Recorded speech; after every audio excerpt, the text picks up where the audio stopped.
Ce soir, dans le cadre de cette édition d'Appel sur le continent, nous sommes en compagnie d'un expert, le docteur André Waka, naturopathe et bien sûr chercheur indépendant. Docteur, bonsoir. Bonsoir. Bonsoir Victoire et bonsoir le monde. Et merci pour Afrimédia de nous donner l'occasion de parler en tant qu'Africain sur ce sujet. Oui. Oui, merci. Merci à vous, Dr Waka, de répondre positivement à notre invitation. La question ou la problématique de la bataille pharmaceutique ou alors du mystère pharmaceutique qui entoure très souvent les vaccins qui sont trouvés au lendemain de grandes épidémies qui frappent l'Afrique ou encore une certaine partie du monde entier. C'est une guerre qui date, c'est une histoire qui date de depuis très longtemps et ce serait apparemment depuis les États-Unis que la grande guerre pharmaceutique qui est étroitement liée également à l'industrie pétrolière. Bon, déjà s'il faut centrer le sujet sur le problème actuel, oui. Il faut déjà comprendre que les caractéristiques de ce virus ne répondent à aucune caractéristique d'un virus. Et je suis étonné que tous les Africains qu'ils ont fait se prononcent là-dessus sans pouvoir faire cette nuance. L'école occidentale nous a enseigné que le virus est une cellule prokaryote et qu'une cellule prokaryote est une cellule qui a un noyau et n'a pas de membrane nucléaire. Et lorsqu'on parle de noyau, on parle de la matière sur laquelle se fixe l'énergie. Et lorsqu'on parle de membrane nucléaire, on parle des atomes autour des électrons autour d'un atome qui tournent pour produire la vie. On dit donc que la cellule là n'a pas de membrane nucléaire. Ça veut dire que le virus est un matériel inerte. Qui ne pense pas, qui ne peut pas se multiplier par lui-même, qui ne réfléchit pas, qui ne peut pas bouger, qui ne peut pas vivre dans l'air, qui ne vit pas. D'où vient donc que celui-ci, cette intelligence, a cette intelligence. Oui. Nous comprenons donc que la nature ne peut pas engendrer ce genre de monstre. Ce genre de virus a été fabriqué en laboratoire. Maintenant, depuis quand donc l'Afrique est devenue dernier au monde? Au point où une situation actuelle, même en Afrique, l'Africain n'a rien à dire. On dirait nous n'avons pas de personnalité. C'est-à-dire, tout ce qu'on nous demande de faire, nous faisons. Tout vient d'ailleurs. Cela veut dire que l'Occident a peur de l'Afrique, ou bien les Africains sont incapables. C'est ça la question. Je vais vous démontrer ce soir que la connaissance est en Afrique et que l'Africain a les capacités inimaginables que l'homme africain lui-même n'a jamais pu comprendre.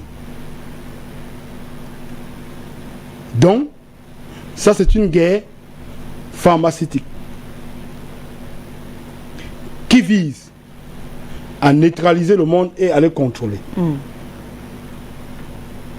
Parce qu'aujourd'hui, je vais m'adresser aux scientifiques particulièrement.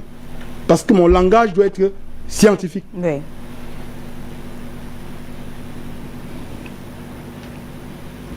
Je vous prends un exemple simple. Pourquoi l'Afrique a le pouvoir? Parce que la vision de l'Afrique, de la définition de l'homme, est complètement différente de celle de l'Occident. Parce que l'Afrique pense que l'homme est un assemblage des éléments chimico-organiques. Et c'est l'assemblage de ces éléments de façon harmonieuse qui confère la vie. Cela veut dire que nous sommes une composition des éléments calcium, magnésium, phosphore, tout ce qui constitue l'univers. Et c'est ça qui forme la matière. Et cette matière, pour qu'il y ait vie, il y a une énergie qui doit vibrer. Au cours donc de la vibration, cette matière doit se dégrader en forme de déchets et doit s'éliminer.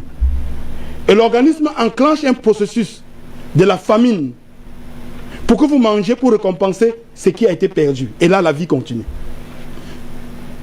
On ne peut souffrir de la maladie que lorsque deux choses s'imposent. Il n'y a pas trois. Les carences des éléments qui nous constituent, ou bien les déchets que l'organisme n'arrive pas à éliminer. Dans le cas de coronavirus,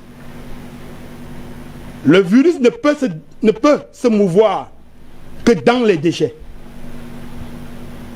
Je crois qu'on se comprend. Le virus ne peut se mouvoir que dans les déchets. S'il n'y a pas de déchets dans votre organisme, le virus ne peut pas se mouvoir. La preuve, qu'est-ce qui cause les déchets dans notre organisme? Premièrement, c'est les comprimés pharmaceutiques. Vous allez constater, l'observation que vous allez voir, vous allez constater que la majorité de ceux qui meurent aujourd'hui sont ceux qui sont soumis à une haute médication. Parce que la réaction chimique de tout produit pharmaceutique est acide.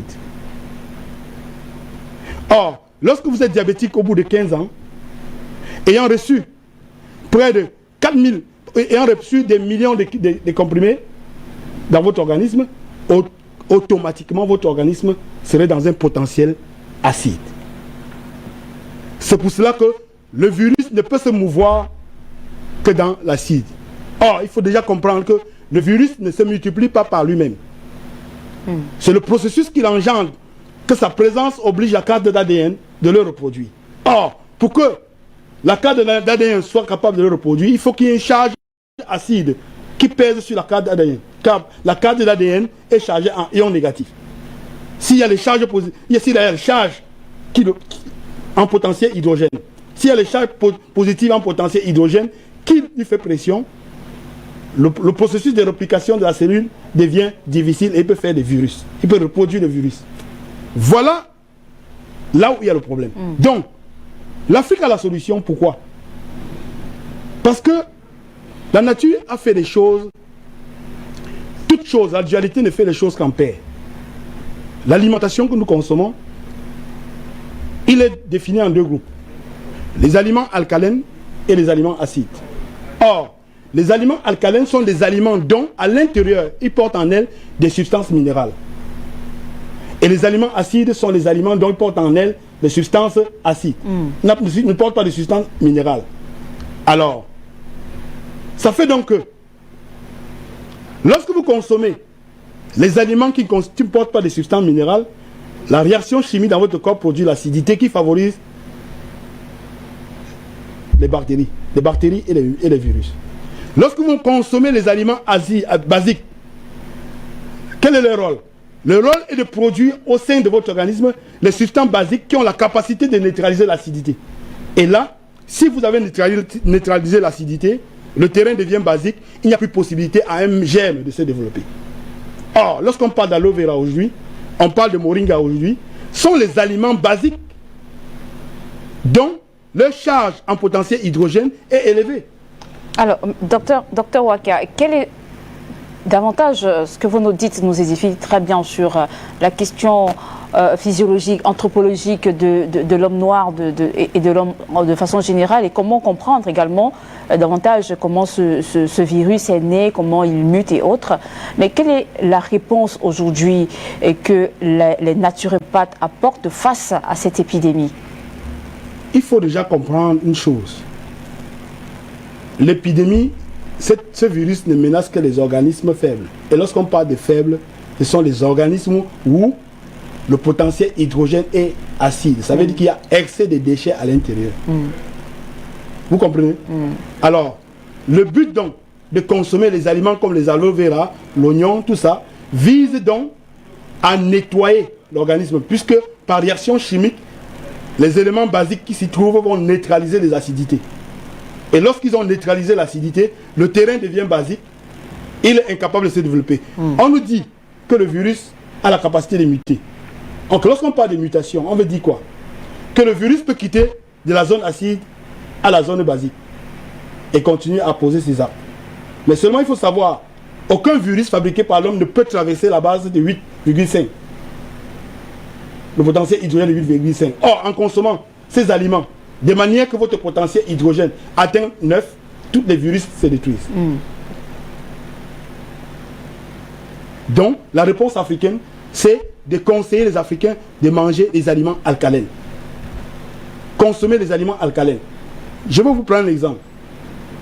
Lorsqu'on parle d'aliments alcalins, Prenons un exemple. À l'époque, quand nos parents partaient enlever le maïs au champ, ils gardaient au grenier avec le feuillage. Pourquoi?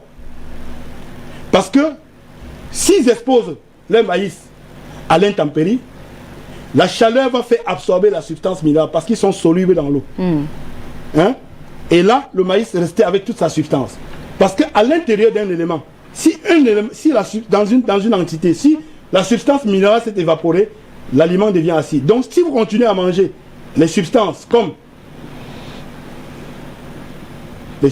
le produit de supermarché, le riz, toutes ces choses-là, les spaghettis, tout ça, le pain, si vous vous habituez à ça, au bout d'un certain temps, votre potentiel hydrogène va devenir acide et va favoriser la pénétration du virus. Donc l'Afrique doit se nourrir avec les éléments basiques. J'ai fait une démonstration l'autre jour à YouTube pour nous démontrer comment est-ce qu'on peut fabriquer la chlorophylle à partir de toutes les plantes vertes. Donc la simple chlorophylle, je parle de la chlorophylle, la couleur verte, parce que Dieu nous a donné quelque chose d'extraordinaire. Nous vivons en Afrique, nous avons 24 heures de jour, 12 heures de nuit, 12 heures de jour. Et le soleil est permanent. Le soleil favorise dans les plantes vertes la possibilité de synthétiser la chlorophylle. Or, la chlorophylle, l'élément de base de la chlorophylle, c'est le magnésium. Et le magnésium est un transporteur d'oxygène. Aucun germe ne peut résister une seconde dans une molécule d'oxygène. Donc il faut orienter les Africains aujourd'hui à consommer basique. Dans cette orientation, Dr Waka, permettez-moi, vous allez peut-être revenir dans l'explication naturopathe que vous êtes en train de nous donner ce soir. Si on revient un tout petit peu sur la thématique de ce soir, dans le cadre de cette guerre de l'industrie pharmaceutique, pourquoi aujourd'hui le débat autour du vaccin qui pourrait venir, soit de l'Europe ou des États-Unis, en tout cas des laboratoires occidentaux, ferait-il peur aujourd'hui aux Africains? Et il faut déjà comprendre que le principe de vaccin n'a jamais été quelque chose qui favorise l'homme. Je vous explique simplement. Oui. Faire le vaccin veut dire quoi? On prend le germe, on le rend inoffensif et on met dans votre corps. Le but c'est quoi? C'est de stimuler en vous les anticorps pour que, si de nos avant, le germe lui-même arrive, les anticorps qui sont présents peuvent neutraliser. Mais il faut comprendre, 4 organes du corps produisent les anticorps. Il y a quoi? Il y a la moelle osseuse, il y a la rate, il y a le rein. Mais les 3 ne produisent que 3% du système immunitaire. Et ce n'est que eux qui doivent protéger le corps. 80% du système immunitaire se trouve dans le tube digestif. Comment pouvez-vous protéger le corps à 3%? 3%, je dis bien 3%. Tout le système immunitaire du corps humain se trouve dans le tube digestif, en fonction du genre d'aliments que nous consommons. Comment pouvez-vous protéger le corps à 3%? C'est impossible. Donc, le vaccin n'a jamais été la bienvenue pour l'homme. Aucun vaccin. Il y a même des vaccins qui insultent l'intelligence de l'homme. Prenons le vaccin du tétanos qu'on injecte à toutes les femmes enceintes. Le germe du tétanos ne se développe que dans la cellule anaérobie. Et on vient mettre le vaccin dans les cellules aérobiques. Comment pouvez-vous piéger le rat en l'air? Ça, c'est un vaccin qui insulte même l'intelligence de l'homme. Aucun vaccin n'a jamais été bon pour l'organisme de l'homme. Aucun. Le système immunitaire consiste à manger la bonne nourriture, les aliments crus. Vous mangez les aliments crus, vous développez votre système immunitaire. Je vais vous expliquer comment le système immunitaire se développe. À la naissance, lorsque nous sortons du ventre de notre maman, en sortant, nous bénéficions d'une substance qu'on appelle le liquide amniotique. Mais il faut le prendre tout petit, parce que si vous prenez le grand, ça nuit l'enfant. L'enfant boit un tout petit. Ce liquide amniotique est sa fondation émotionnelle qui permet à sa mère de prendre pouvoir sur l'enfant. Lorsque vous sortez du ventre de votre maman, la première chose, la première nourriture, c'est l'air.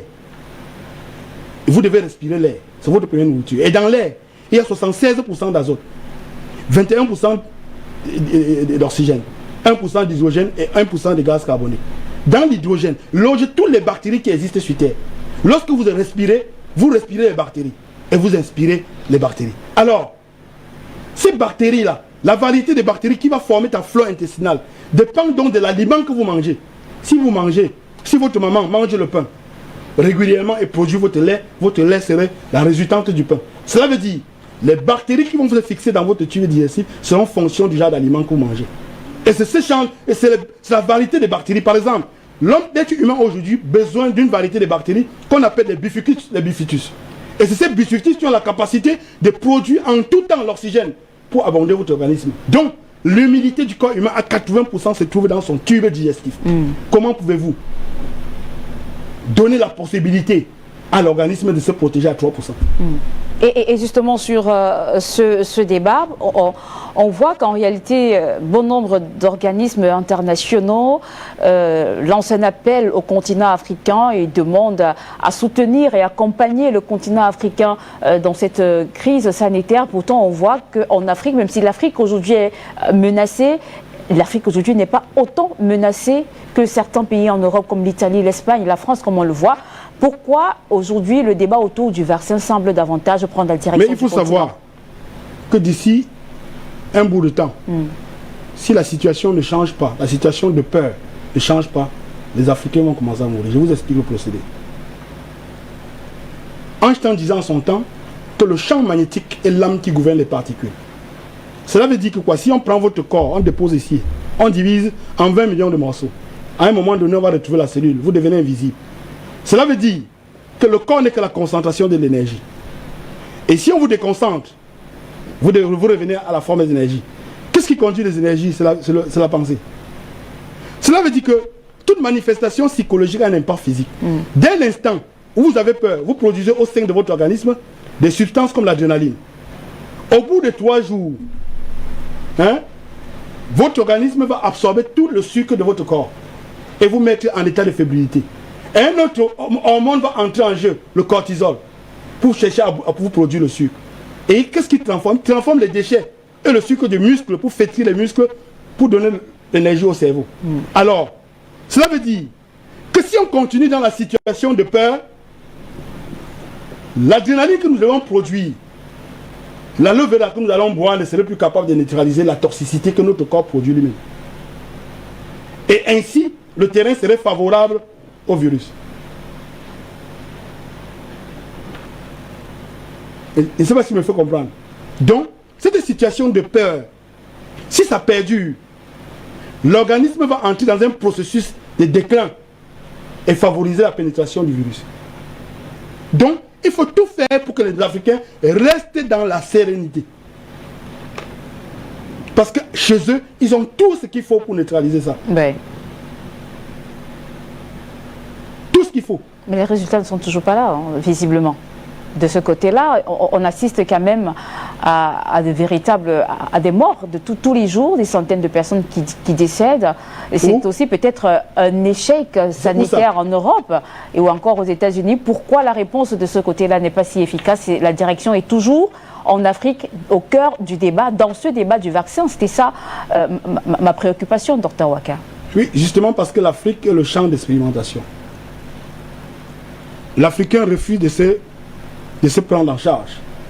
L'Africain refuse. Comment pouvez-vous expliquer que dans une situation actuelle comme celle-ci, aucun Africain ne prend parole? Toutes les consignes viennent de l'Occident. Nous affirmons, c'est-à-dire que si les Occidentaux ont dit que le virus a été causé par telle chose, nous redisons la même chose. Sur la base de quoi nous redisons la même chose? Nous avons fait quelle expertise? Vous devez comprendre. La nature, il est impossible qu'on détruise la nature. C'est impossible. C'est que ces gens, ces fous-là n'ont pas compris ça. Ils n'ont pas compris qu'on ne peut pas détruire la nature. Parce qu'il y a un système qu'on appelle le système homéostasique qui est un système d'équilibre. Sauf ceux qui n'ont pas compris peuvent en souffrir. Le seul moyen de combattre tout ce qui peut nuire le corps humain, c'est de te charger en charge positive. Parce que tout ce qui peut nuire le corps humain est chargé en pôle négatif. Si vous chargez en pôle positive, le seul moyen de combattre l'obscurité, c'est la lumière. Ça, c'est l'approche africaine. Je prends un exemple, je vais vous expliquer. Aujourd'hui, le débat s'est fait sur la chloroquine. La chloroquine est un extrait du quinquina. Si je vous explique comment est-ce que la chloroquine réagit dans le corps humain, vous allez voir que c'est l'inverse de ce que l'aloe vera et le moringa a fait. Et le moringa fait ça sans dégâts. Sans dégâts. Je vous prends un cas. Pasteur disait que il faut faire la guerre aux microbes. Faire des antibiotiques pour tuer les microbes. Or, Beckham lui disait que non, ce n'est pas le microbe qu'il faut tuer, mais qu'il faut assainir le terrain. Parce qu'en assainissant le terrain n'étant plus favorable aux microbes, le microbe soit il mute, soit il meurt. Oui. Sans dégâts. Les principes africains consistent à soigner le malade sans faire des dégâts. Tout à fait. Or, je vous explique le principe de la chlorophylle. Pourquoi? Vous vous avez déjà posé la question de savoir pourquoi à chaque fois qu'on prend une molécule, on est obligé de mettre un peu de toxicité autour. Est-ce que les Africains se posent la question de savoir pourquoi un peu de toxicité? Parce qu'on dit que les produits pharmaceutiques sont toxiques. Pourquoi on met un peu de toxicité? Parce que la molécule elle-même ne peut pas agir. Et comme la molécule elle-même ne peut pas agir, il faut mettre la toxicité pour créer ce qu'on appelle la réaction immunitaire. Je vous explique comment ça se passe. En toute entité vivante sur Terre, il y a une loi qui s'applique à l'air, on appelle ça la loi homostasie, qui consiste que dès que je vous ai mis la nourriture, quelque chose qui vous empoisonne dans la bouche, comprenez bien, quelque chose qui vous empoisonne dans la bouche, votre organisme ressent que cette poison-là est chargée en pôle négatif. Ça charge des ions et pôle négatif. Qu'est-ce qu'il fait? L'organisme, dans l'urgence, enclenche le processus de production des substances contraires, qui sont les substances basiques, pour envahir le corps, de peur que la substance qui vient là vienne le tuer. Et c'est ce que vous avez produit pour envahir le corps, qui peut neutraliser le germe. Ce n'est pas la substance, c'est pas la molécule qu'on a mis dedans qui fait le travail. Vous comprenez un peu? Or, le processus de naturothérapie, c'est l'inverse. Cela consiste à quoi? Le point, la difficulté maintenant dans ce processus, c'est quoi? C'est que l'organisme utilise ces substances pour neutraliser la toxicité qui vient. Si la toxicité perdure, l'organisme doit épuiser sa substance. Et là, qu'est-ce qui va se passer? Ayant épuisé sa substance, le poison va maintenant commencer à détruire les parties du corps. C'est pour cela qu'un produit pharmaceutique ne doit pas être consommé pour longtemps. Or, en naturothérapie, sur la compréhension africaine, cela consiste d'apporter dans l'organisme les éléments basiques pour neutraliser, pour arranger le terrain, pour que le terrain n'étant plus favorable aux germes, et là maintenant, le germe s'autodétruit. Voilà le principe. Et l'Afrique doit comprendre ça. Ce n'est pas pour aujourd'hui, c'est pas aujourd'hui que nous faisons ça. Notre grand-mère, pour préparer le cuit, il mettait 12 condiments qui portent 47 substances minérales. Et c'était une nourriture de purification pour purifier les femmes enceintes. Chez les doigts là ici, on utilise le mbongo chobi. Le mbongo chobi c'est quoi? C'est du charbon activé. Parce que le mbongo chobi, encore ce que vous avez consommé, ça va agir par action électrique pour neutraliser les déchets de votre corps. Dans nos alimentations, nos mamans ne faisaient pas la nourriture au hasard. C'est une pratique africaine depuis des décennies. Et la première chose, comme vous étiez malade en Afrique, votre maman vous prenait la pompe pour vous puiser. Parce qu'il faut débarrasser de votre tube, de votre organisme, les déchets. Puisque c'est les déchets qui favorisent le développement des maladies. Cette approche doit être enseignée aujourd'hui. Donc, on ne peut pas aujourd'hui nous présenter l'Occident comme le modèle. Non. L'Afrique est le modèle du monde. Il faut se référer. Et les grandes sciences, en particulier la médecine, viennent d'ailleurs de l'Afrique, du continent africain. C'est Imhotep qui est le maître d'Hippocrate. Et il faut savoir, la connaissance ne se transmet pas. Imhotep ayant transmis la connaissance à Imhotep, Imhotep a transmis sur ses hommes. La connaissance par transmission se dilue au fil du temps. C'est pour ça qu'aujourd'hui, la même médecine que prenait Hippocrate n'est plus la même qui est appliquée. Et sur la question justement du vaccin, on soupçonne également dans cette guerre pharmaceutique le fait de vouloir rapporter des milliards, de se faire des milliards, et ça a souvent été en débat au centre même de cette bataille pharmaceutique entre les grandes puissances qui pourraient créer des virus ou encore créer des pandémies ou des épidémies pour après justement apporter la solution miracle qui est celui d'un vaccin et se faire beaucoup d'argent. Il faut déjà comprendre que le processus n'est pas l'argent. L'argent n'a aucune valeur sur leur plan. Parce que je vous prends un exemple. Les États-Unis fabriquent son propre argent. Il doit à la Chine. Pourquoi ils ne fabriquent pas l'argent pour payer la Chine? Parce que la Chine ne peut pas prendre de l'argent. L'argent n'a aucune valeur sur le plan macro. L'argent, c'est pour tromper les petits cons comme nous là. L'argent n'a aucune valeur chez eux. D'accord. Qu'est-ce qui est valeur chez eux? Pour eux, c'est d'avoir le monopole sur le monde. De décider qu'à tel coin du monde, telle chose va se passer. Ça se passe comme ils veulent. C'est tout. C'est là où il y a les folies. L'argent ne rien chez eux. D'accord. Docteur Waka, on vous retrouve dans quelques instants. Nous allons prendre les téléspectateurs au téléphone et juste après on poursuit avec l'analyse. On accueille Marc qui nous retrouve depuis la France. Marc, bonsoir. Amazon Viti, je salue comme ça ton invité, ton éminent invité, le docteur. Permettez-moi déjà de saluer très rapidement à Marc et tout le call center, le grand frère Awana, Pasteur Soy du Ghana, Beltran, Margot du Cameroun, Abou d'Angleterre, Badoué, Kofi de la Côte d'Ivoire, et ainsi que Eddy qui appelle de la France, et tous ceux qui apportent leur contribution pour la cause. Alors, une fois que j'ai dit cela, je vais vraiment nous introduire dans cette thématique que vous venez de poser, en disant ceci. Je salue l'intervention de votre éminent panéliste. C'est ce qu'on a toujours dit. En fait, les prédateurs ont réussi, déjà, comme l'a souligné le guerrier intrépide Patrick Sapak, à mettre dans le cerveau des Africains et particulièrement de nos présidents, nos dirigeants, un logiciel additif. Donc, en fait, il ne fonctionne qu'en mode piloté. Ça fait quoi? Ça fait que eux-mêmes, ils essayent de détruire avec la complicité de nos chefs d'État. C'est-à-dire que, moi, je ne peux pas comprendre que certains dirigeants, et je pense même que c'est la majorité, il y a quelques-uns qui résistent, acceptent tout ce qui vient de l'Europe, de l'Occident, sans toutefois consulter leur peuple. Est-ce qu'on peut comprendre qu'un chef d'État, un sujet ou un thème ou bien une décision qui concerne toute une nation, ils vont prendre ça dans l'obscurité pour ne que asseoir leur pouvoir. Donc moi, honnêtement, il faudrait qu'on soit direct dans cette... Moi, je vous remercie pour cette thématique que vous avez mise, mais je vous assure, la première responsabilité dans cette échelle revient d'abord à nos chefs d'État, parce que quand on est chef de famille, on doit prendre des décisions qui doivent impacter sur la vie des siens. Alors, qu'est-ce que je veux dire? On a déjà comme ce naturopathe, le grand, moi je l'appelle un professeur, parce que comme eux, ils appellent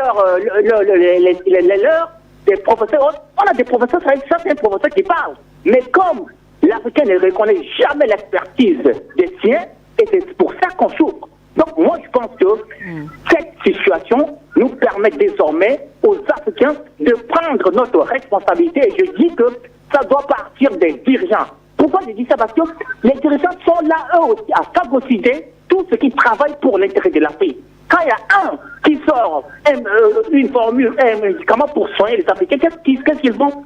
Avec la pression des lobbies, qu'est-ce qu'ils font? Ils cèdent et ils laissent même en pâture ceci terminant matière grise-là, à la merci de la nature et à la merci de ses prédateurs, ils peuvent même aller jusqu'à vouloir à sa vie. Et ils ne disent rien. Alors que quand on a une matière grise en Occident, on prend soin et on le protège. Et d'ailleurs, ce que je veux dire par là, combien d'Africains ont inventé des produits qui peuvent soigner d'une manière naturelle ou bien d'une autre manière? Donc, moi, je veux dire ceci. La responsabilité doit d'abord incomber à nos responsables. Et je vais poser une question à votre panéliste. Est-ce que dans un pays africain ou dans un État, un ministre peut prendre une décision d'interdire un produit sans l'aval de son président ou du dirigeant? Pourquoi je dis ça? Je reviens sur le cas, la dernière fois que vous avez souligné sur le Tchad. Le ministre de la Santé, qui est un professeur soi-disant, interdit l'artémisia sur le territoire tchadien. Écoutez, Est-ce que le président ne peut pas être au courant de ça? Parce qu'on ne peut pas comprendre qu'un Africain puisse mettre sous pied un produit et qu'un autre Africain refuse que ce produit puisse être utilisé sur le territoire. Donc que le panéliste, cet imminent panéliste, puisse me répondre à cette question. Et merci ma très chère sœur. Nous sommes dans la victoire grâce à Afrique Média. Rien ne va arriver à l'Afrique, mais le premier chef d'État ou le dirigeant qui va accepter un vaccin sur le sol, celui-là, il est notre ennemi, on doit le combattre et on le chassera du pouvoir. Alors une fois de plus encore, très bonne émission, très bonne soirée et on se dit à très vite. Merci à vous, Marc, pour cette participation. Le Dr Waka apportera quelques éléments de réponse tout à l'heure. On reste au standard, on accueille ce téléspectateur. Allô, bonsoir. Merci à vous.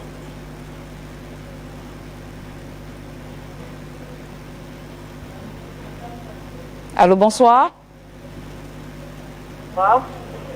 Oui, allô, vous m'entendez?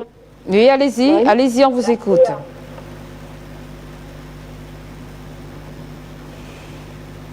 Allô, vous m'entendez? Allez-y, vous êtes en direct.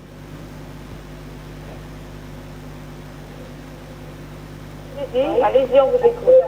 Ah bon, merci. Hein. C'est Laure depuis l'Allemagne. Je salue tous vos téléspectateurs et puis votre panéliste, le médecin Waka. Et je voudrais surtout, d'abord, j'ai pris l'émission en cours. Hein. Ce que je voulais juste donner comme contribution là maintenant, c'est que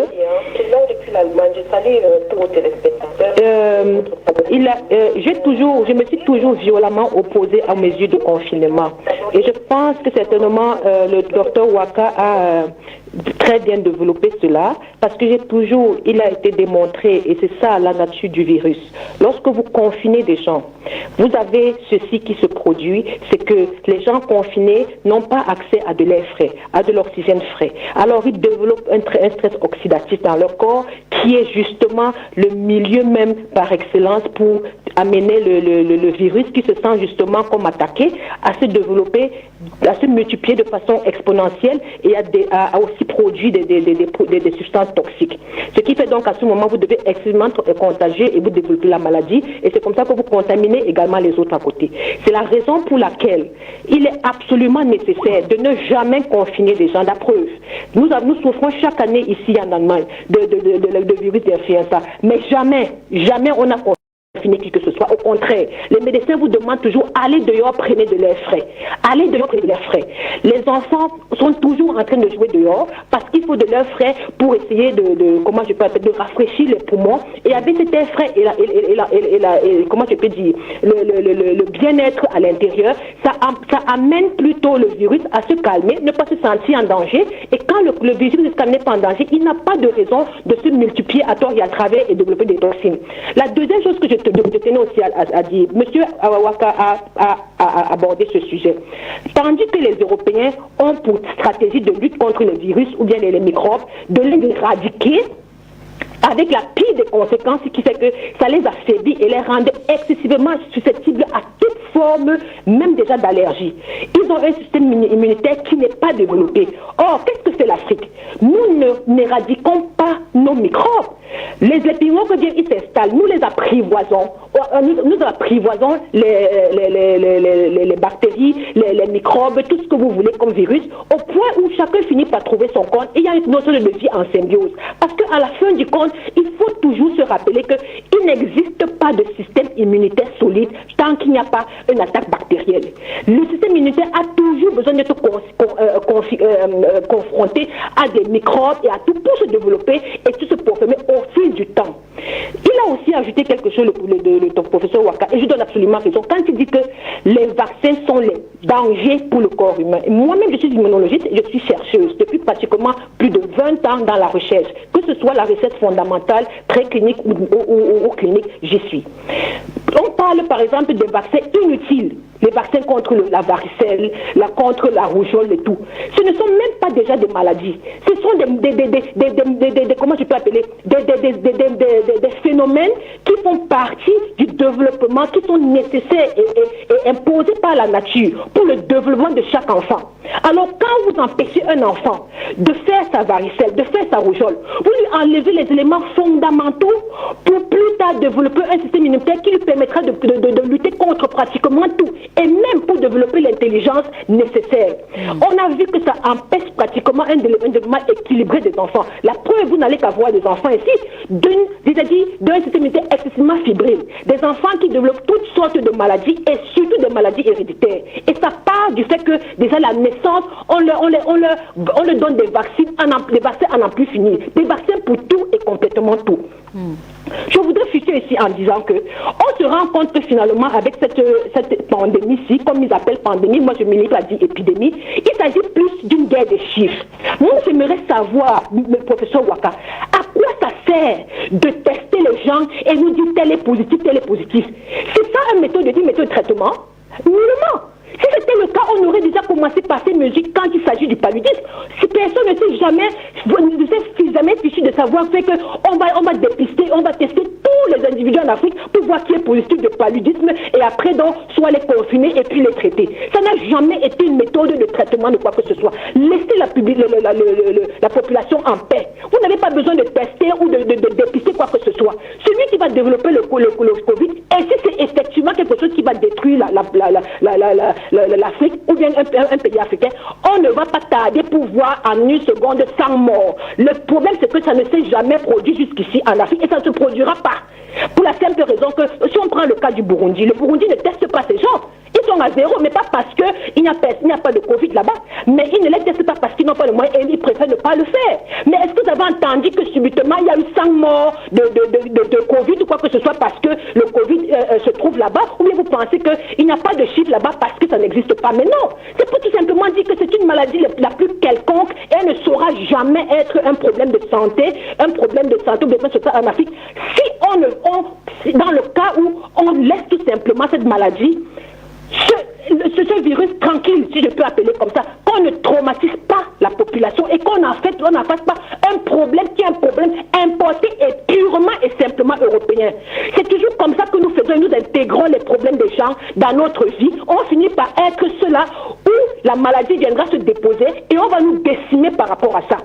On n'a pas besoin de tester. Qu'on laisse la population en paix et nous allons voir qu'il y aura toujours peut-être 2 ou 3 personnes qui vont mourir, mais de l'autre côté, nous aurons toujours nos tonnes de morts à cause du paludisme, nos tonnes de morts à cause du sida et tout le reste. Et ceux-ci ne seront jamais battus par ce virus, rien du tout qu'on appelle le Covid, avec lequel maintenant on veut chauffer, on veut présenter l'Afrique comme celle où les chiffres qu'on voit matin, midi, de soir, c'est là-bas qu'on va compter. C'est bon là. Merci. Ce ne sont pas des chiffres européens, africains, mais pourquoi est-ce qu'on veut... Merci à vous pour cette participation ce soir. En tout cas, madame, votre message est passé. Ce soir, je pense que le docteur aura également le temps de réagir sur votre commentaire et votre analyse tout à l'heure. On reste au standard parce qu'on a de nombreux téléspectateurs qui se bousculent au téléphone et qui voudraient participer. On va leur donner l'opportunité à eux également de participer en étant bref. On prend ce téléspectateur. Allô, bonsoir.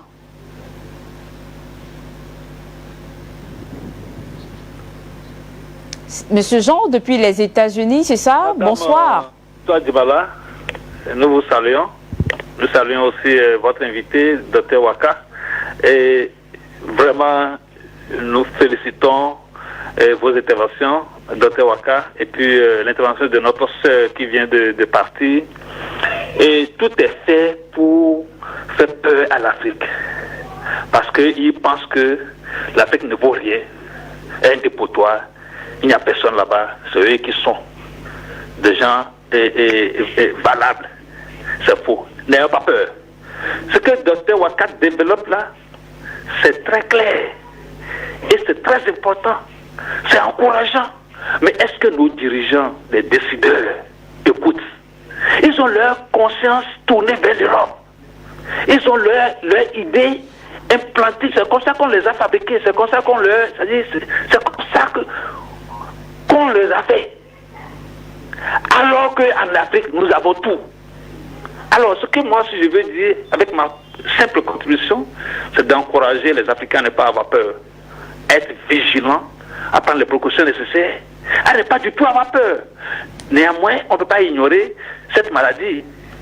Nous avons déjà d'autres maladies avec nous que nous trimbalions et que nous essayons de nous guérir. Et la nature qui est autour de nous nous guérit. Nous avons tout. Au lieu de regarder en bas, on regarde en haut. Au lieu de regarder ce qui nous entoure, on regarde dans le ciel que tout tombera du haut pour nous. Ce n'est pas sérieux. Il est temps avec cette maladie que nos décideurs en Afrique ouvrent les yeux pour voir qu'ils n'ont pas besoin de grand chose de l'Occident pour faire face à leur destin. Ils ont besoin d'une coopération interrégionale, d'une coopération intra-pays, ces consorts-là, pour pouvoir se consolider et avancer. Donc voilà mon message, Victoire Djimala, et que Dieu vous bénisse. Nous saluons tous ceux qui étaient sur Afrique Média pour éclairer les Africains. Nous sommes en guerre, n'oubliez pas, et la guerre continue, et que Dieu vous bénisse. Merci. Merci à vous, Monsieur Jean, pour cette participation. Ce soir, on a encore quelques minutes avec les téléspectateurs. On reste aux États-Unis avec cet appelant. Allô, bonsoir.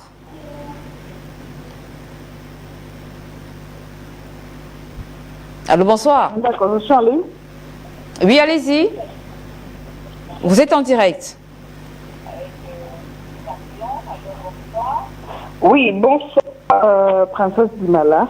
Je suis Corinne, j'appelle de Montréal. D'accord. Bonsoir, Docteur Waka. Grand plaisir. Quand j'ai allumé mon ordinateur tout à l'heure, dès que j'ai vu Docteur Waka, j'ai bondi sur le programme. C'était vraiment un délice. Docteur Waka, quand vous intervenez à chaque fois, même au début, quand vous étiez encore sur Afrique Média, lorsque vous intervenez, il y a de l'intelligence naturelle. Vous êtes un homme brillant. Moi, personnellement, je vais donner mon point de vue. Concernant le thème d'aujourd'hui, j'ai vraiment pas grand-chose à dire parce que quand Dr Waka intervient, il dit des choses qui font qu'on a même du mal. Même les gens qui ont des critiques d'analyse comme moi ont du mal à dire des choses. Et ce que mon appel, justement, c'est juste pour dire au Dr Waka, nous sommes très contents quand vous éclairez le peuple africain de la sorte. Le seul petit truc que je peux demander au Dr Waka, c'est que, docteur, c'est vrai qu'en tant que scientifique, il est difficile d'expliquer certaines choses terre à terre, mais faites un peu l'effort, parce que tel que vous expliquez les choses, c'est pour ceux qui sont partis à l'école. Or, la plupart des pays, de la population africaine, beaucoup sont encore au niveau terre à terre. Donc, essayez des fois d'utiliser des mots simples, des petits exemples très simples pour que ça puisse pénétrer et toucher tout le monde. La question que moi j'en ai posée au Dr Waka, j'ai entendu dire, vous allez nous confirmer ça, qu'on essaie maintenant d'intégrer la médecine africaine dans les universités. Vous qui êtes dans le milieu, Dr Waka, est-ce que vous pouvez nous dire un peu brièvement quelque chose à ce niveau, parce que on aimerait vraiment que des grandes connaissances comme les vôtres, qu'on les partage au niveau, qu'on distille ces connaissances au niveau des universités africaines pour valoriser la science africaine. Docteur Waka, s'il vous plaît, je ne sais pas pourquoi vous ne revenez plus sur Afrique Santé, je ne sais pas ce qui s'est passé là-bas, mais vraiment, revenez-nous sur Afrique Santé parce qu'on a vraiment besoin de vous. Merci beaucoup, Docteur Waka, et vraiment, c'est un délice de vous écouter. Merci Corinne, c'est nous que vous remercions pour cette contribution ce soir. On prend le dernier appelant un téléspectateur qui nous retrouve depuis la ville de Douala. Bonsoir. Donc, c'est le... Donc, j'appelle pour renforcer ce que le médecin a dit tout à l'heure. D'accord. Concernant les habitudes alimentaires, c'est très important. Alors, quand on va regarder le cas du Cameroun, nous n'avons pas les mêmes habitudes alimentaires avec les Européens. Ça, je dis non. Et ça va produire quoi? Ça veut dire, par exemple, celui qui mange un plat de crème. La première des choses que la personne va gagner, il va gagner de ce crème parce que le crème est riche en nutriments. Résultat, nous constatons que dans nos villages, celui qui mange le crème le matin, il résiste jusqu'en soirée. Or, quand tu arrives à Douala, celui qui va manger ce que j'appelle, ce que j'éduque souvent aux gens, des aliments morts. Par exemple, le pain, le spaghetti, macaroni que le docteur parlait tout à l'heure. Après 1 heure, il a faim. Résultat, cet aliment ne possède pas de nutriments. Ça veut dire que c'est des aliments qui ne peuvent pas contribuer pour renforcer le système immunitaire. Alors, résultat, me concernant personnellement, je suis à 28 ans sans tomber malade et 10 ans sans faire les grippes et les toux, parce que je respecte ça. Mon plat, ce n'est que les aliments vivants, pas d'aliments morts. Je ne mange pas. Je viens chez vous, je vois ce que vous avez préparé. Si c'est pas bon, je ne mange pas. Parce que j'ai déjà mis dans ma tête mon premier médicament. C'est mon assiette. On ne joue pas avec l'assiette. Alors, je vais chuter en disant que, en ce qui concerne mon pays, le Cameroun, nous profitons avec notre environnement où il pleut. Il faut juste réapprendre les gens à préparer ces aliments. Vous voyez, il y a quand même trop de fautes. Quand on arrive dans nos marchés, on va se rendre compte que les légumes, on les fait bouillir. Et là, on perd rapidement des nutriments que ces légumes possèdent. Donc, je pense que c'est là où il y a le travail. Il faut rééduquer les gens à faire ces choses et puis à consommer camerounais. Merci et bonsoir à tout le monde et au docteur que je dis ciao. Merci à vous pour cette participation également très pertinente. On m'annonce du côté de la réalisation qu'on pourrait prendre Margot du Cameroun. Margot, allez-y, vous êtes en direct, Margot, bonsoir. Oui, bonsoir à vous, Madame Dimala. Merci de m'avoir été sur votre plateau. Bonsoir également à tous vos standardistes, surtout ces braves hommes et femmes-là qui travaillent dans l'ombre et permettent que le monde entier puisse nous écouter parce qu'ils font un travail impeccable. Je leur remercie. Bonsoir également au Dr André Ouaka. Bonsoir à tous les téléspectateurs d'Afrique Média, notamment M. Badoué, M. Eddy, M. Daniel, Mme Pinters et notre ami Delphin de Bujumbura.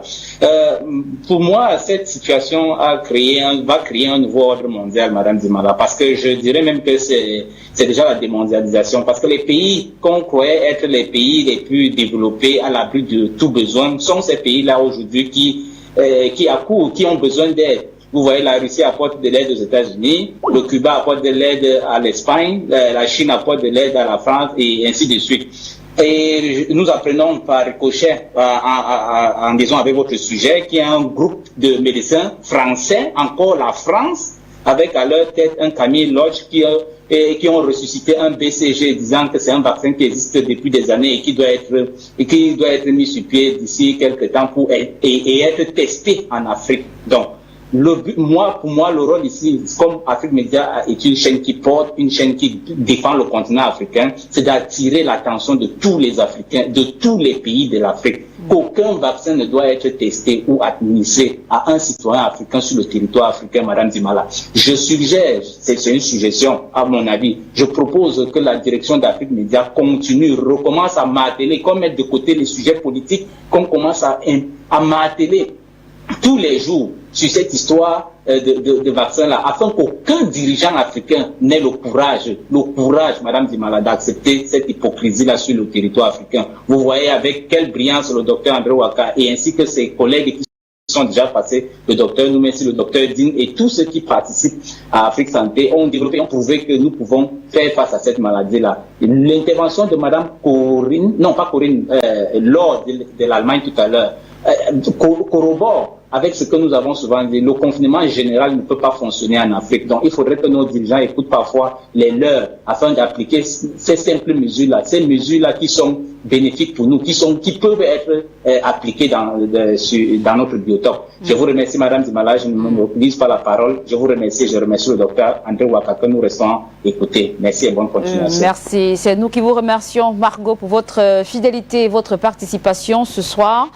On entame donc la dernière ligne droite de cette édition avec vous ici sur ce plateau. Docteur André Ouaka, naturopathe, chercheur indépendant. Vous avez écouté les téléspectateurs. Certainement quelques réactions à la suite de leurs différents commentaires.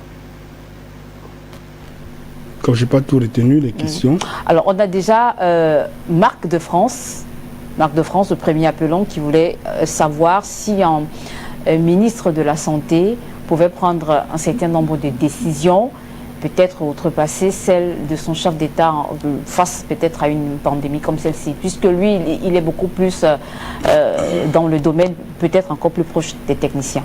Bon, ce que je peux dire, c'est que moi, je ne peux pas l'en vouloir. Parce qu'on ne peut pas donner ce qu'on ne possède pas. Il me semble que la majorité ont reçu un certain genre d'éducation. Et ils sont convaincus que c'est le bon.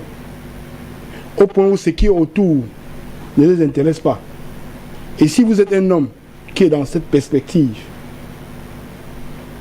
on ne peut pas te rejeter car c'est de l'obscurité qu'on a la valeur de la lumière.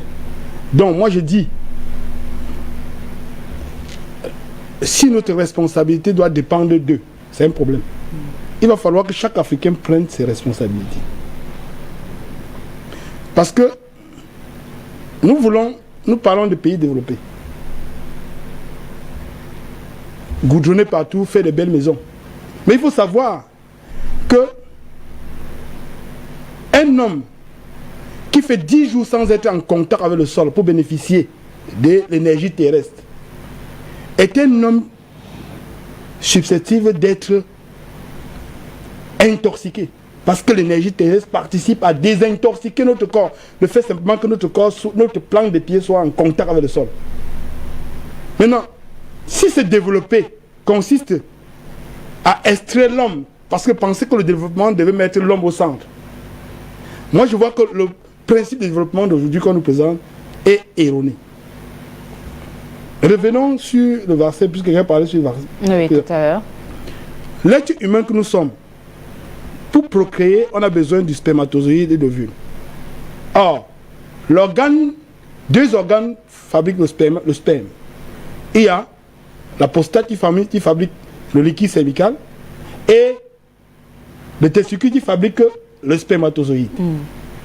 Chez la femme, c'est la même chose. Qu'est-ce qui se passe? La composition du liquide cervical est composée du calcium, magnésium, phosphore, tout ce qui constitue l'univers. Et la composition du spermatozoïde est composée des substances, des acides aminés qui font former la protéine. Et l'ensemble, associé à l'ovule, forme un bébé. Maintenant, quelle est la matière première qui permet à l'organisme de produire toutes ces substances? C'est la nourriture. Sans la nourriture, le corps est incapable de produire le spermatozoïde. Cela veut dire que l'être humain est la nourriture finie. La question que je pose, est-il possible de résoudre un problème dans un corps sans utiliser les éléments de base qui l'a constitué? Impossible. La nourriture est l'élément fondamental du corps humain. D'où vient le vaccin dedans? Où est la place du vaccin? Où est la place du... Où est la place? Où est la place? L'Afrique doit se prendre en charge. Et se prendre en charge fortement. Rentrer jusqu'aux agriculteurs. Parce que les engrais chimiques qu'on encourage nos agriculteurs d'utiliser pour cultiver, il faut comprendre. Lorsque vous allez au village dans une terre riche, si vous soulevez le sol, vous allez trouver les vers de terre, les termites, les bactéries, les insectes. Il faut savoir que c'est la présence de ces insectes-là qui font de la plante une plante complète. Pourquoi? Parce que les vers de terre ont le rôle de transformer l'humus en substance minérale. Primitif. Et les termites ont pour rôle de le transformer en substance minérale capable à la plante de l'absorber.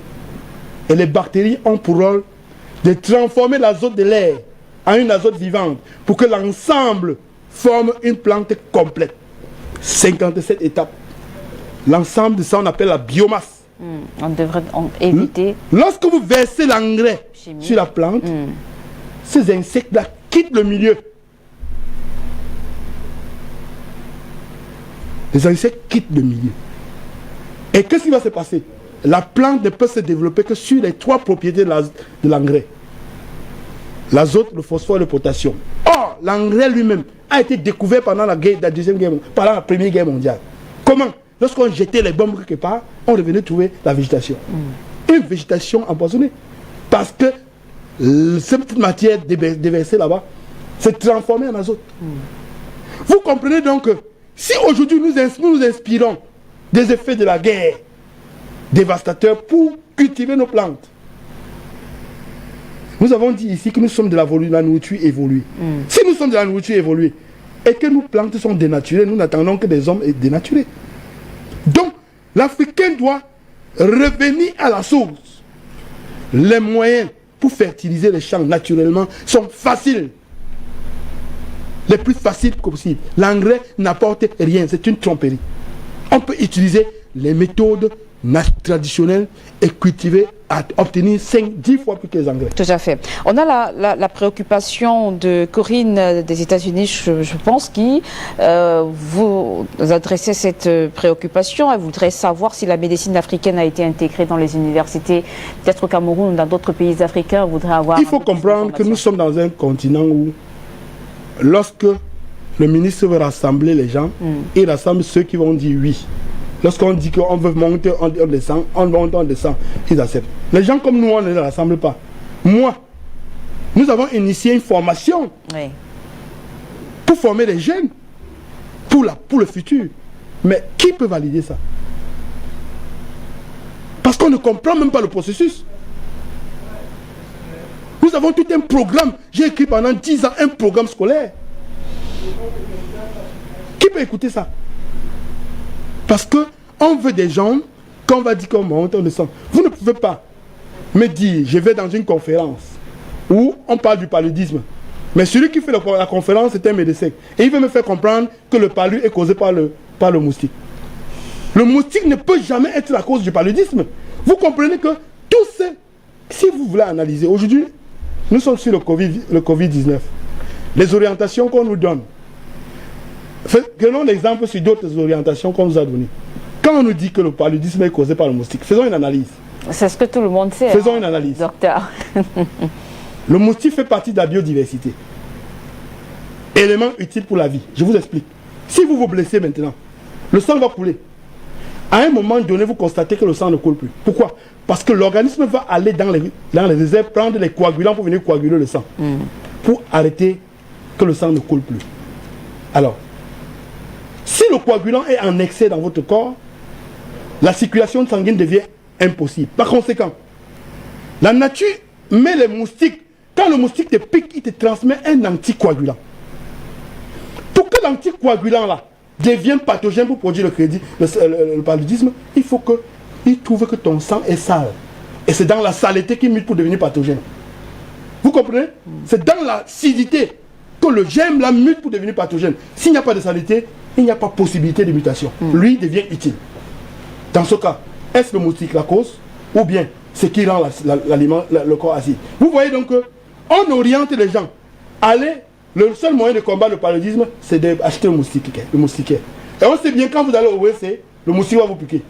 Vous allez au salon, le moustique vous pique. Alors on vous prend une solution aléatoire qu'on vous met au milieu. On vous dit, protégez-vous avec le moustiquaire, bien en sachant que on est en train de piéger celui qui n'est pas la cause. J'espère que la question de notre appelante des États-Unis a donc trouvé solution. Ça veut dire que jusqu'ici, on n'a pas véritablement intégré la médecine africaine. Quelle médecine, quel programme médicinal? C'est quel? Lorsque vous inventez le programme médicinal venant de l'Occident, est-ce que nous avons les mêmes réalités? Non, pas du tout, bien sûr. Le programme médicinal au Cameroun africain doit être fait en Afrique, en fonction de nos réalités. Et déjà même, la connaissance ne se transmet pas. La connaissance se transcende. Parce que la connaissance par transmission se dilue. Si vous dites une chose, il faut que vous dites aux autres. L'autre dit, avant la 10e personne, ce n'est plus la même chose qu'on a dit. Cela veut dire que la connaissance se transcende. Vous pourrez organiser une autre émission plus tard. Nous, on vous explique le principe de la transcendance. S'il faut transmettre la connaissance telle que nous voyons le monde transmet, ça ne peut jamais remplir les conditions de la naturothérapie. Parce que la naturothérapie, il faut l'incarner. On ne peut pas donner aux gens ce qu'on n'a pas. Il faut l'incarner. Et pour l'incarner, il faut être en accord avec les lois de la nature. Eh bien, puisque nous acheminons pratiquement vers la fin de l'émission, on va peut-être prendre encore un téléspectateur, mais j'avais envie de revenir sur ce que nous disions avant d'accueillir les tout premiers appelants au téléphone. Vous nous disiez tout à l'heure que ces grandes puissances, en réalité, le but derrière, le véritable objectif, même si il y a beaucoup d'argent derrière, ce n'est pas le tout premier qui soit mis en avant, ce n'est pas toujours de se faire de l'argent, mais c'est de faire cette pression de faire asseoir davantage leur suprématie. Et pourquoi l'Afrique est toujours la première destination en ce qui concerne le vaccin? Mais attends, ils ont compris que l'énergie ici, tout Tout est en Afrique. Tout ce qu'ils recherchent pour avoir le pouvoir est en Afrique. Vous voulez qu'ils nous aillent où? L'avenir du monde en Afrique, ils sont conscients. Ils ont peur de l'Afrique. Il faut détruire l'Afrique. Si l'Afrique se réveille, c'est un danger. Si l'Afrique se réveille, c'est un danger. Si je vous dis, qu'en science africaine, le diabète, comment, expliquez-moi simplement, le diabète, que 80% de nos vieillards souffrent aujourd'hui. Qu'au départ, personne ne souffrait du diabète. Vous pouvez quoi? Imaginez que si l'Afrique peut mettre ça aux yeux du monde. Parce que, regardez, si on vous explique le principe des tests pour vous déclarer diabétique, vous allez rire. Vous allez rire. Regardez comment les Occidentaux font pour déclarer les gens diabétiques. C'est un exemple. Pour arrondir ce que nous parlons. Il y a ce qu'ils appellent en science le barème de Lorentz, qui consiste qu'à prendre 2000 personnes malades. Si vous souffrez du diabète, si votre taux est de 1,7, pour vous est de 2 grammes pendant que vous souffrez, pour l'autre est de 3 grammes, on le prend et à la fin on additionne pour trouver le moyen. Or, il y a un principe en science sacré, le polymorphisme génétique, qui veut dire que chaque individu est unique en son genre.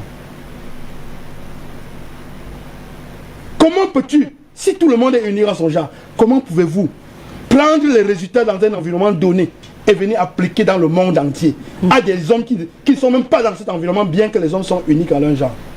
Vous comprenez que par jour, on met des millions de personnes diabétiques qui ne sont pas. Or, qu'est-ce qui va se passer? Chaque manifestation psychologique a un impact physique. Dès que vous avez peur, vous inscrivez ça dans votre subconscient. Et quand c'est inscrit dans votre subconscient, chaque cellule de votre corps, bien qu'elle est invisible, se comporte comme le corps. Donc, ils vont rassembler les énergies négatives vers le pancréas. Au bout d'un certain temps, vous devenez diabétique. Vous comprenez?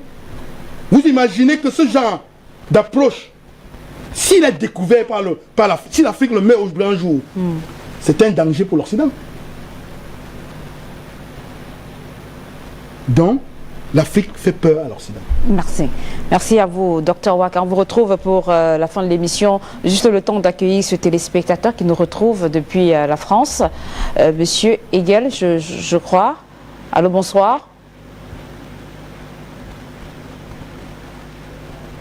Dimala, c'est monsieur Eddy de Paris. Bonsoir à tous les téléspectateurs et bonsoir au Dr Waka. Chapeau à lui. Bonsoir également à tous les intervenants. Je cite M. Margot, M. Marc, Mme Corinne du Canada et notre ami aussi des États-Unis. Voilà, je ne vais pas être très long, Mme Dimala. Moi, j'ai 2 petites questions à poser au docteur et également 2 petites, pas remarques, mais des analyses à apporter par rapport à ce qui se passe actuellement, parce que moi, j'ai fait des investigations depuis 48 heures exactement. Le monde est en guerre. Et je dis bien que le monde est en guerre et l'Afrique est ciblée.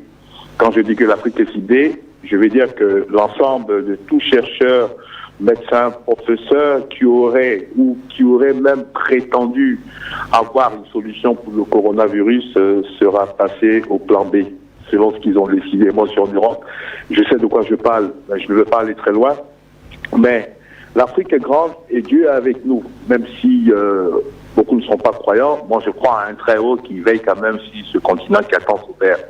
Donc, pour revenir au sujet, je constate qu'il y a un grand pays européen qui a trouvé 3 médicaments qu'il a proposés aux États-Unis et que les États-Unis sont en train de tester sur les 200 000 cas contaminés, dont ça fait déjà 5 000 victimes. Et ce médicament est en train de faire un effet positif puisqu'il a été testé dans ce pays qui a fabriqué ce médicament.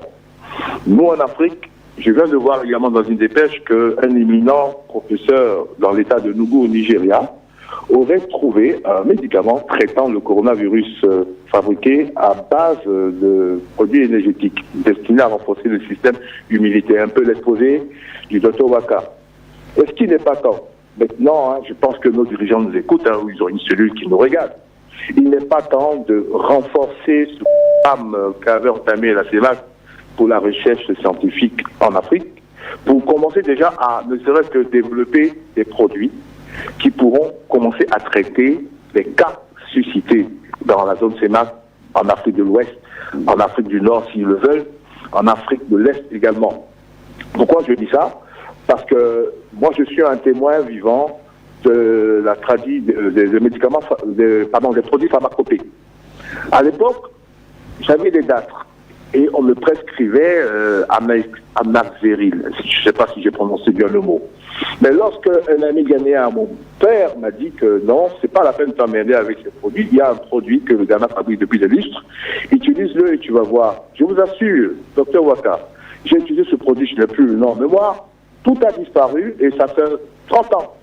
Je n'ai pas la moindre petite tache de date sur mon corps, ni de teigne. Pour dire que il faut croire, et je suis d'accord avec vous, il faut croire en ce que nos chercheurs comme vous produisez comme recherche pour ce qui concerne les maladies. Que ce soit même le paludisme, parce que Madame Dimala, je ne veux pas parler de moi, mais j'ai quand même été un exemple, puisque j'ai été plusieurs fois victime de graves maladies, mais par la grâce de la médecine traditionnelle, j'ai été épargné. J'avais été victime d'un paludisme chronique en 1993. On m'avait proposé du Kinimax que j'ai refusé, et on m'avait dit que vu ta température qui était à presque 39, ce n'était pas certain que tu partes.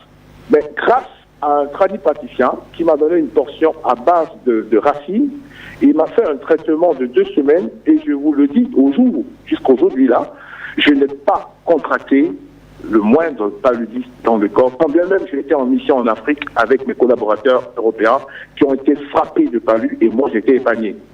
Je n'ai pas fait de vaccin, je n'ai pas pris non plus les antipaludiens pour arriver, mais je vous dis que je n'ai pas contracté la maladie. Donc ça veut dire que en Afrique, on a un potentiel. Mais malheureusement, je vais rentrer maintenant dans la géopolitique pour chuter, nos dirigeants ont été façonnés, comme l'a dit un autre téléspectateur, à la mesure du colon. Si bien qu'il est impensable pour le colonisé que nous sommes de pouvoir prétendre avoir une solution alors que nous, on nous donne des médicaments. Il est grand temps que l'Afrique se réveille. Et c'est cette occasion, comme je l'ai dit la dernière fois, que le président Poutine l'a dit que le coronavirus permettra à l'Afrique de prendre le virage de sa croissance. Donc, il faut que nous mettions sur pied déjà un comité pour suivre ces chercheurs de la classe du docteur Ouattara, du professeur Joseph Akpa du Nigeria, du professeur de la République du Togo, qui a permis à ce que le ministre burkinabé soit guéri du coronavirus. Vous voyez, ça veut dire que, en dehors même de ce virus qui a été fabriqué en laboratoire pour lequel ils ont l'antidote, le virus lui-même, en tant que tel, corona dont on l'appelle aujourd'hui, qui est un virus naturel, peut être éradiqué en Afrique. Et j'y crois fermement. C'est à nos dirigeants d'ouvrir l'oreille, de ne pas attendre que l'OMS ou les pays amis, selon eux, viennent nous envoyer encore des soi-disant traitements qui ne vont que nous détruire, mais que nous puissions dès maintenant mettre sur pied véritablement un programme de, je pourrais dire, d'éradication de cette maladie et d'autres maladies éventuellement qui ont terrassé l'Afrique. Voilà où je voulais chuter. Merci docteur et bonne continuation Madame Dibala. Merci à vous, merci pour cette belle participation. Peut-être une réaction, c'est un témoignage qu'il nous fait ce soir, docteur Waka. Bien entendu. C'est que les gens ne comprennent pas toujours que la santé, c'est l'aliment. C'est ce que nous mangeons. Vous voulez avoir la bonne santé, mangez ce qu'il faut. C'est tout. Vous êtes à l'abri de tout. Moi, il y a une fois, je disais à l'Afrique Média que si vous souffrez d'une maladie, vous mangez les légumes et les fruits crus pendant 1 mois, vous guérissez, quelle qu'en soit la maladie. Bien sûr, parce que quand vous préparez la nourriture, vous perdez certaines enzymes. Or, quand la nourriture est crue, elle est vivante. Les Africains doivent manger beaucoup plus cru. Beaucoup plus cru. Et changer de façon de cultiver. Cultiver biologiquement. Ils seront à l'abri de toutes les maladies que les Occidentaux vont préparer. De tout. Docteur, on va donc sortir de cette émission avec peut-être une dernière analyse sur le sujet sur lequel nous avons échangé, celui de la guerre de l'industrie pharmaceutique. Désormais, la position de l'Afrique, comment devrait-elle aujourd'hui gérer avec ses propres ressources, ses ressources naturelles, avec sa propre identité, le coronavirus? Chaque Africain devrait se prendre en charge. Ce n'est pas une question du gouvernement. Ce n'est pas de leur faute. Ils ont les mains liées. Vous devez savoir que la révolution doit être progressive. Une révolution ne peut être brusque. Si vous analysez depuis Rosa Parks aux États-Unis, lorsqu'elle refuse de se lever de la chaise, c'est depuis ce moment que la révolution évolue. Si vous faites ce que vous ne devez pas faire aujourd'hui, ça ne serait pas bénéfique.